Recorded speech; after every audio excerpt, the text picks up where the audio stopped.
Mheshimiwa Spika, kwa kuwa zaidi ya 60% ya watu wa nchi hii ni vijana, tutaweka kipaumbele kwenye sera na programu zitakazopanua fursa za kiuchumi, kutengeneza kazi na ajira, kuongeza wigo wa hifadhi za jamii na kuwajengea kesho iliyo bora.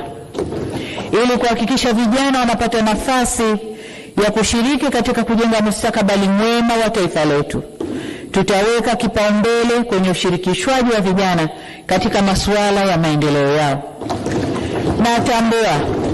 Natambua kumekuwa na majukwaa mengi ya kuwafikia vijana, ila bado shughuli zao zinafifishwa na masuala ya kisiasa na majukwaa hayo kupoteza malengo na mvuto kwa vijana. Mimi na wenzangu serikalini tumefikiria kuwa na wizara kamili itakayoshughulikia na mambo ya vijana.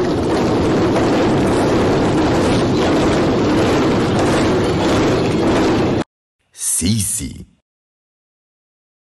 ni Tanzania.